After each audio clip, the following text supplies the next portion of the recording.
Hey folks, we're sitting here today with Ray Berry, a young 77 years old, right? 77 years young. And Ray spent 60 plus years as an architect. And the reason you're getting this video link is either we've been speaking by telephone or either you've been getting my emails asking you whether you want to be a big part of what we're doing here. Of course, Ray Berry has asked me to come aboard as liaison services to help him with this work that he's doing. And Ray, as I said, has been an architect 60 years. But Ray, what has always been your real love and passion? Well, I've always loved physics and working with problems and trying to come up with answers. I change very quickly. When I run into a brick wall, I step back and readdress. Well, I've been a sailor, and in sailing vernacular, it was always if you run out of wind, you take another tack. There you go. There you go. One of the things that really impressed me about physics is when you were telling me the story that, you grew up and you were a Boy Scout until you were age 19. You were a good boy. You never really had a rebellious streak in your body, but you remember like it was yesterday, that day you were sitting in your very first physics class, and deep down inside you start feeling this thing swell up and you realize it was a rebellious streak that you found. And that rebellious streak was produced by a professor who said to you, there is no such thing as a perfect machine, and kind of followed up by, you need energy to make energy. Do you remember that day that you kind of felt that rebellious streak? I remember it exactly to this moment. My thought when he said that was that I don't think that's totally correct. I think that we live on the perfect machine. Our Earth has been here for billions of years. It's going to continue to be here for billions of years if we don't mess it up. And that's what we're trying to do today. And that's the reason that I took on the power industry. Now, we're telling the story that even though his love and passion was physics, but of course, as life happens to all of us, he spent 60 plus years as an architect. Now, though, for the last 7 years, he's been pursuing finally, between family and kids and marriage and in life, he went into the field of being an architect. But now, for the last 7 years, you've been pursuing your passion of the physics, and that all going back to that rebellious streak that you had against that professor who said there is no perfect machine and you need energy to make energy. So for the last 7 years, you've been working on this to show that this is not true, that there is a perfect machine, especially as it comes to energy. Yeah. Well, that's true, and I may not have all of the answers yet, but we're in the process now of trying to prove our technology. And as soon as we do, I think I'll have verification that, I can get real close to that point, with the technology that I have created and invented. Now you were talking about the Betz, B-E-T-Z law, and that's the law of striking energy from the wind. And you were giving me these statistics that I fell out of my chair, not literally, but I felt like I fell out of my chair when you said the law says you cannot extract more than 59.3% of the kinetic energy in wind. And you were telling me, now let me make sure I got this right. You said with your systems, okay? Matter of fact, these systems are this clipboard that he carries everywhere he goes. It looks like a fancy condo building, but this, folks, is a power plant that you could put in the middle of any downtown area and people would go, wow, what a nice condo building that someone built. This is really a power plant. Now, Ray, going back to these numbers with the Betz Law, saying you cannot extract more than 59.3% of the kinetic energy in wind. Now, did I hear you right?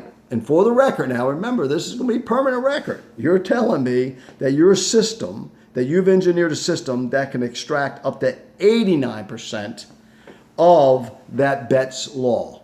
In other words, right now, the very best technology, which is, he has it here all over his office, these things, these things here, and the very best of those can only extract, if I remember, when we were looking at it, you told me they can only extract 44.5%. The very best one. Yeah. The best technology today. Now, you're telling me that your system you've developed can extract 89% of the Betz Law. Yes. So it's double. Up to. It's double. Yes. Okay. That's correct. So now when you look at this executive summary here that I sent you, they've put together is, well, of course you have this because if we've been talking, I've already sent this to you on the phone. But this just blows my mind. The building's outer surface consists of panels that open and close as needed based upon wind direction. It is estimated that the energy produced by the single building would equal or exceed energy produced by 250 wind generators covering 20,000 acres of land. That's a lot of real estate. Yeah, that's it. Now you're making that claim. I'm making that claim, absolutely. Well, I'll tell you what, folks. I know one thing. I'm really excited, Ray, and I want to thank you, for bringing me in yesterday, signing my agreement, getting me to be a part of this as your liaison. And I'm excited. Okay, well, that's great. I'm glad to have you on board with us. Well, we're going to do it. Yeah. And folks, please read the material. I look forward to speaking to you more. And I'd like to jump on a plane, come up and see you, or come over and see you, wherever you may be, because this is one of the most exciting things I've seen in my 60, how old am I? 62. In my 62 years. So, Ray, anything else before I close? Anything else before I close? I'm just excited to be working on this project, and I've made it my life over these last few years, and I want to make a change in the world for all people that live on this planet and for the future generations. Now, one of the things that Ray's excited about, and I didn't point that out, and I'm glad you said that, Ray, is that the other thing on his lovely clipboard is this one here, where this could be put in a very small village anywhere in the world. Is that correct, Ray? Yes, it's absolutely right. And what would this small one here produce?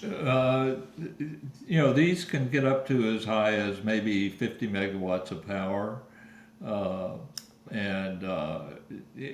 be a good solution for villages, for small towns, for islands that currently do not have power because they don't have to connect to a power grid.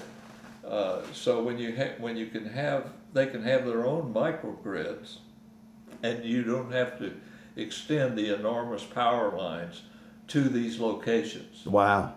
Now, because when we really think about it, these long power lines are decertifying and deforesting a lot of our lands.